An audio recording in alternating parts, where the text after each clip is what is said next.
What's going on, everybody? Welcome back to the Hurricane Watch here on the Bleacher Brothers Sports Network. I am your host, Christian Proscia.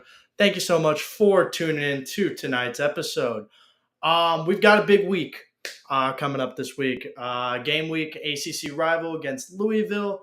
And you read the title right. It's not clickbait. We've got some big stuff to talk about, whether it's players-only meetings happening during the bye week. Did Miami men's basketball get snubbed from the top 25 poll? Are y'all happy with where they're seated in ACC play? And some other big things. We're going to talk about it all in the coming moments, but just want to once again thank everybody for tuning in. I have hair in my face. Sorry, guys. I know, even with the hat, I still get that long hair in my face. Thank you for tuning in to tonight's episode. As always, it's going to be a good one. So without further ado, let's get into it. Football. Last week, as everybody knows, was a bye week. The Hurricanes are 6-0 to begin the season, 2-0 in conference play. However, they could very easily be 4-2, 5-1 right now because we've had a couple close calls, ladies and gentlemen. I know you guys have been watching the same games I have, and I know that you guys were stressing just as much as I was during that Virginia Tech game and during the first three quarters of that Cal game. Actually, really all of that Cal game because I didn't know if it was too little too late, I'm going to be honest. But something that was surfacing through the bye week is on a TV interview when asked about bye week preparation, X pretty much went on stream and was like, yeah, we have X was like, yeah, we have a players only meeting being held this week. So when asked about that further, this is what X had to say. I'm going to pull the audio clip right now. I'm going full Robbie LaStella with this. Not that video. What was said on the inside. Sure, I'm going to keep, what was said on the inside, because that's for us. But we just basically went over what's important to this team and, set boundaries and let people know that, that we haven't played our best ball yet. We haven't put our best, team on film yet. So, again, just emphasizing, internally getting better. I think that was the biggest emphasis in this meeting.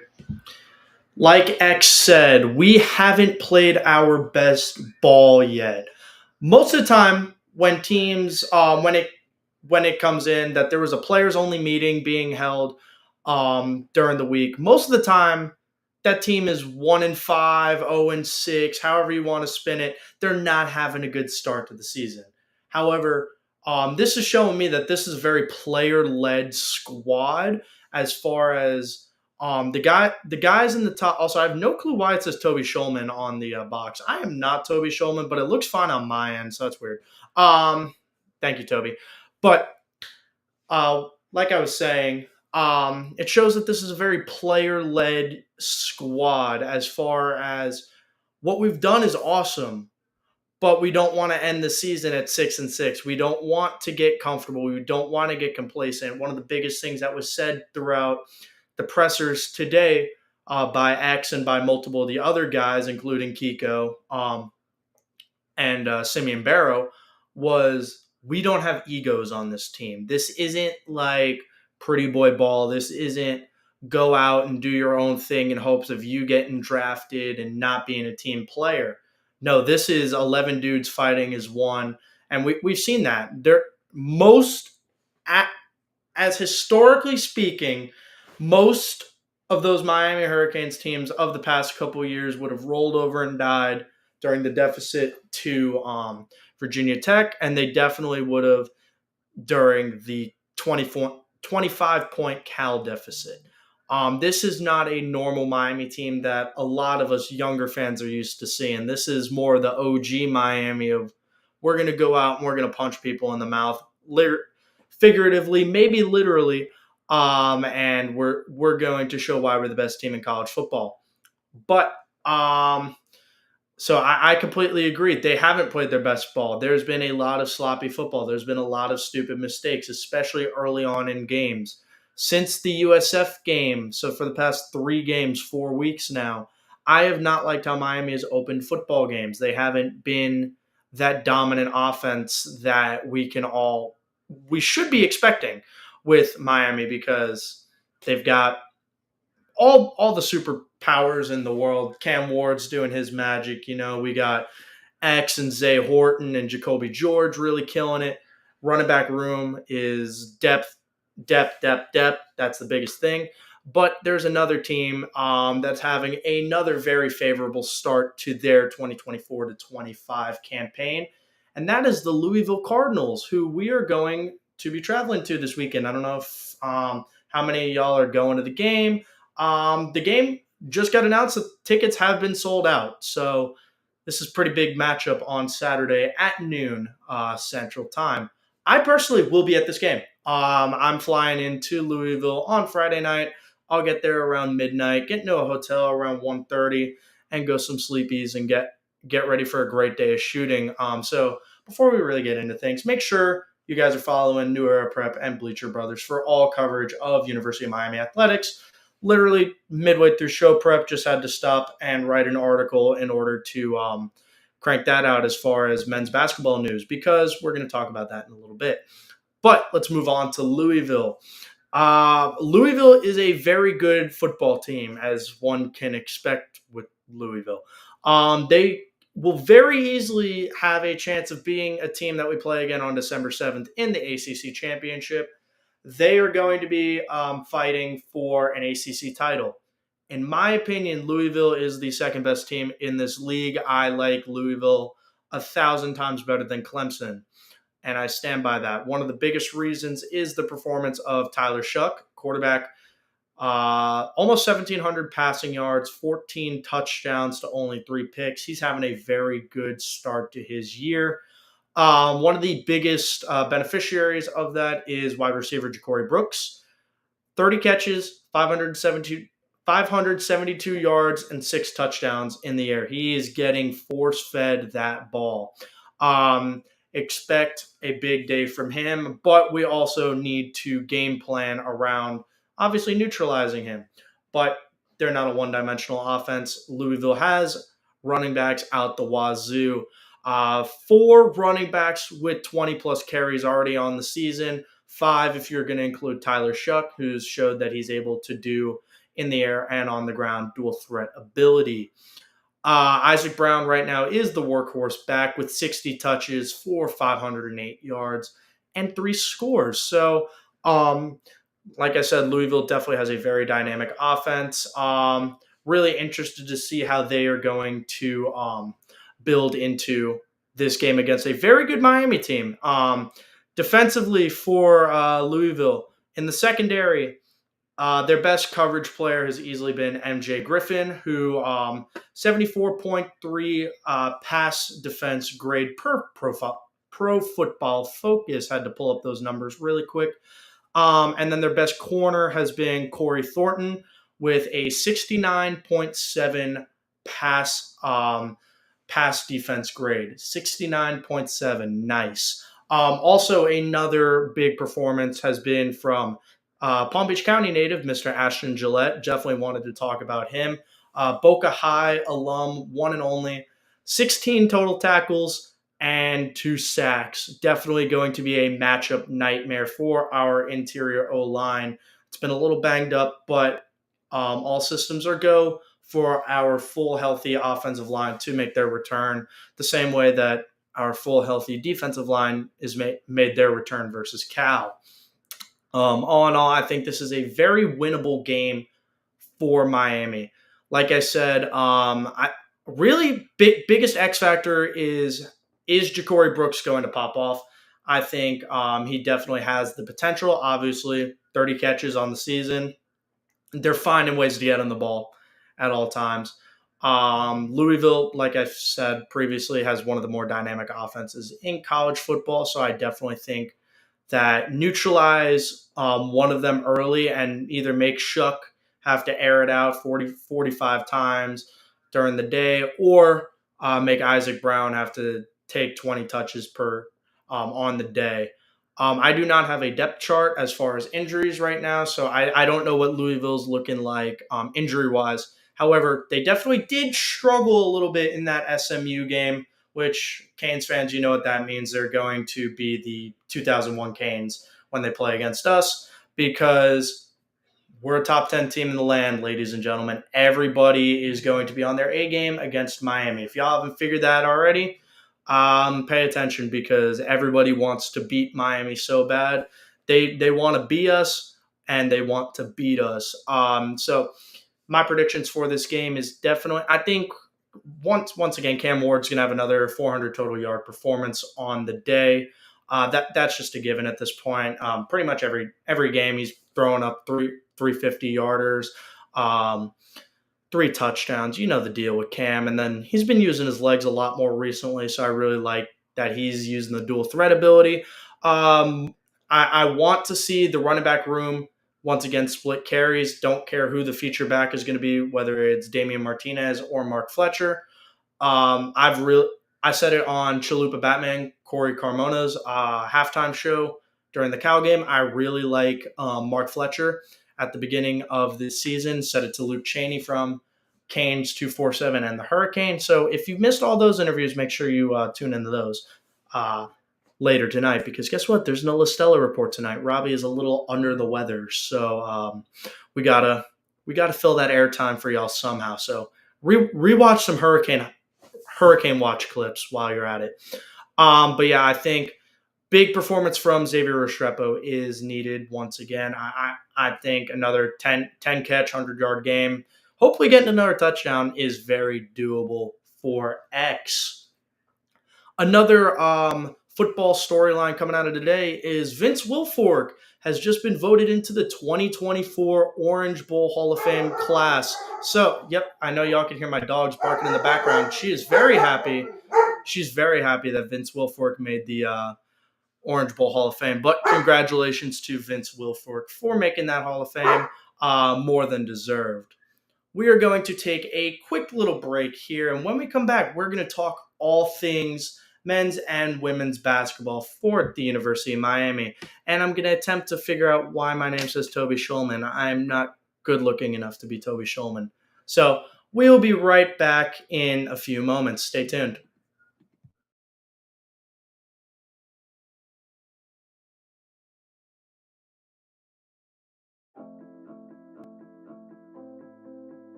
What's going on, everybody? Welcome back to the Hurricane Watch here on the Bleacher Brothers Sports Network. I'm your host, Christian Prosher, not Toby Schulman.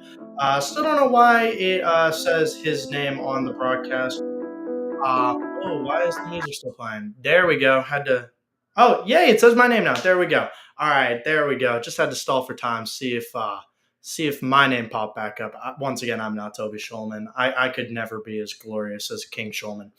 But as far as basketball for the University of Miami, there has been some big noise for the Hurricanes, both men's and women's basketball, over the past few days.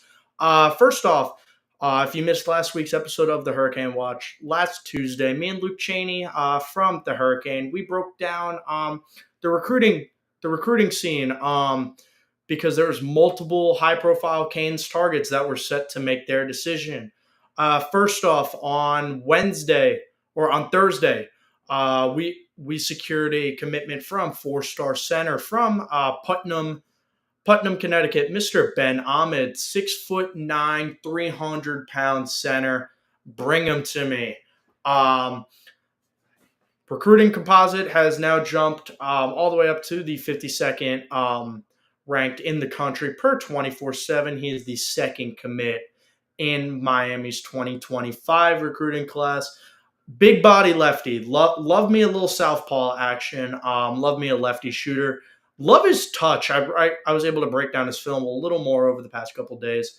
Love his touch on his release.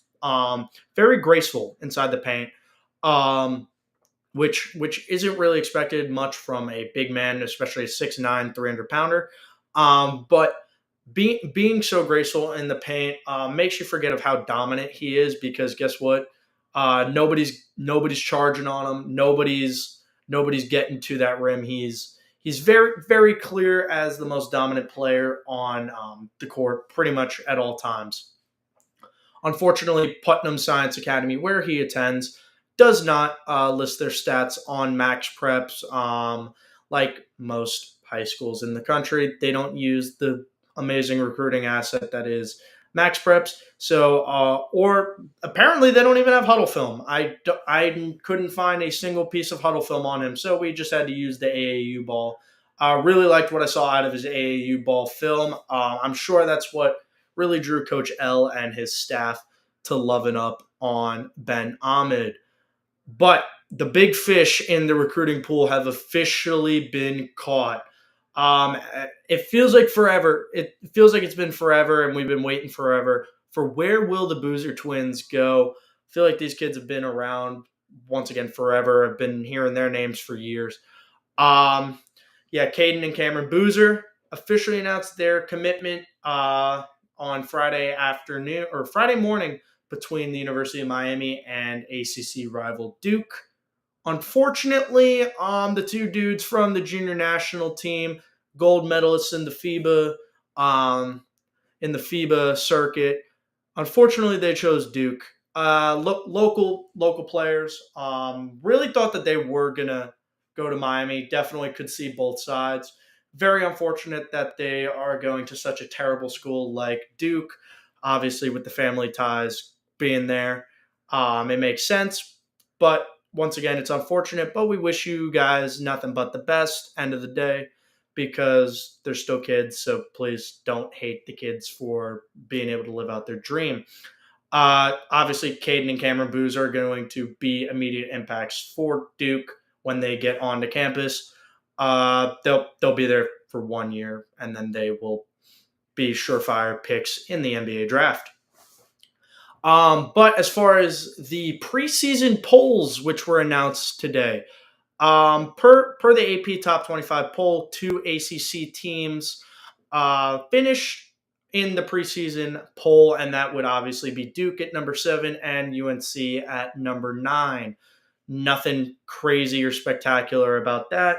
However, the ACC is showing that they could definitely be a more than multi-bid league, with 4 other teams from our conference receiving votes to possibly be in the top 25. They were closing in, and that would be Wake Forest with 37 votes, Miami with 11, Clemson with 9, and Louisville with 4. So the ACC is easily the best conference in basketball, but right now they're showing that they could definitely be once again the most dominant conference in basketball, but a multi bid league. Um, Obviously, multiple teams definitely did fall off after last year. NC State, in particular, losing their whole team after a Final Four run. You hate to see it. Sounds a lot like Miami 2 years ago. But we have some up and comers. I really like Clemson, really like Wake Forest. Really excited to watch those matchups. Won't say anything positive about Louisville hoops. Do not like Pat Kelsey as a coach. For those that don't know, I'm an FAU student. He literally tried to fight one of our players mid game. So nothing nice to say about Pat Kelsey.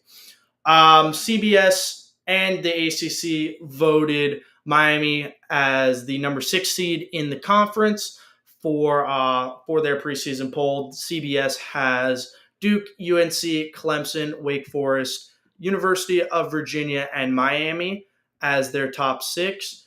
And then pulling up, exact same for the ACC poll. Just wanted to pull those up before I said both. Just wanted to fact check. As far as women's basketball, our lovely ladies on the women's basketball team, Miami did not make the preseason women's basketball AP poll. However, they did receive votes. The ACC received 6 bids to the top 25 AP poll for women's basketball, including Notre Dame, NC State, Duke, UNC, Louisville, and Florida State, all repping our conference inside the top 25, but also receiving votes. Stanford received 17, Miami received 4, Georgia Tech received 2, and Syracuse received 1 vote. For both men's and women's basketball, like previously stated, all things are pointing to the ACC being a multi-bid league once again, possibly racking in 6 to 7 bids to the March tournament. You would love to see that as an ACC hoops fan. More ACC news coming out of this past couple hours, literally announced over an hour ago. Nigel Pack, congratulations, preseason first team All ACC nod. He's joining RJ Davis from North Carolina. Y'all know him. He's pretty dang good at basketball. Unanimous selection. Hunter Salas from Wake Forest. Cooper Flagg and Marcus Burton. And Nigel Pack, that is the first team All ACC squad. Second team, Ian Shefflin from Clemson. Chase Hunter from Clemson. Jameer Watkins from Florida State. Baye Ndogo from Georgia Tech, and Ishmael Leggett from Pitt. As far as preseason ACC Player of the Year nods go, RJ Davis with 40 votes is the leader, Cooper Flagg with 10, Hunter Salas with 3, and Maxine Rayan from Stanford with 1. Not really sure how you can be voted for Player of the Year preseason, but not even make a preseason squad. Okay, but shout out to Stanford, I guess. My biggest, or also preseason ACC Rookie of the Year, Cooper Flagg ran away with it. Y'all know Cooper Flagg's pretty good at basketball. 53 votes. Jeremiah Wilkinson from Cal with 1 vote. There's a name that I personally was very surprised was not on said list, and that would be one Jaleel Bethea. Not being biased or anything, but former number 7 recruit in the country, former 5-star recruit from last year. Didn't receive a single vote. Once again, I'm very surprised by that. I'm very high on Jaleel Bethea. Not really a hot take with that. Being able to see him hoop in practice. He's good on film. He's even better in practice. I've never seen somebody jump out of a gym like that. Very interested to see what Jaleel Bethea's role is going to be this year, because he could be the 4th. He could easily be the 4th Hurricane to be selected in the first round of the NBA draft since Coach L has been at the reins of the Hurricanes. But I do want to circle back now to my good friend Nigel Pack. Like I said, first team all-conference selection for Nigel. Last year, 25 of 25 starts for Nigel. 13 points per game, shot 40%, 36 from 3. Not really the best year for Nigel, not really the best year for Miami Hurricanes basketball in hindsight. But Nigel Pack is the veteran leader on this squad. Um, he's the only returner from that amazing Final Four run. I expect Nigel to have a big role this year, not just on the court, but also in the locker room, as always, really showing all these new guys what it means to be a Hurricane. End of the day, that's what matters the most is ball out, but also make sure you pave the way for what happens when you're gone. Nigel's a baller. Love watching Nigel Pack play basketball. I think he could very easily be getting back into those 15, 16 points per game. 30. He shot once again. He shot 40% from the field. I could very easily see him being back in that 45, 46 club that he was previously in his career. 36% 3-point shooting. Kid's a sniper. I think that shooting percentage will definitely get up because when Nigel Pack gets hot, he gets hot, and very interested to watch him play.